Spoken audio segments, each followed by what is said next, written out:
பார்க்கும் பொழுது தலைகீழாக நின்று தியானம் செய்து கொண்டிருப்பது போலதான் இருந்தது. அந்த காட்சியை நீங்களே பாருங்கள்.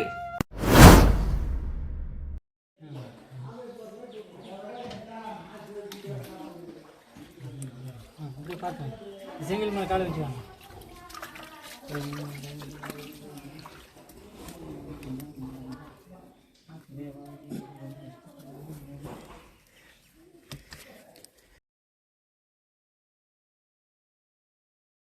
ஐயா வவ்வாலு செங்கல் எக்கச்சக்க வவ்வாலுங்க. ஆமாம் ஆமாம் ஆமாம். ஐயோ இல்லை சர்பமும் இருக்குது, சர்பமும் இருக்குது, சர்பமும் இருக்குது. அதெல்லாம் ஒரு 13 அடிக்கு மேலே இருக்குது. அது நான் பார்க்க வேண்டியதான்.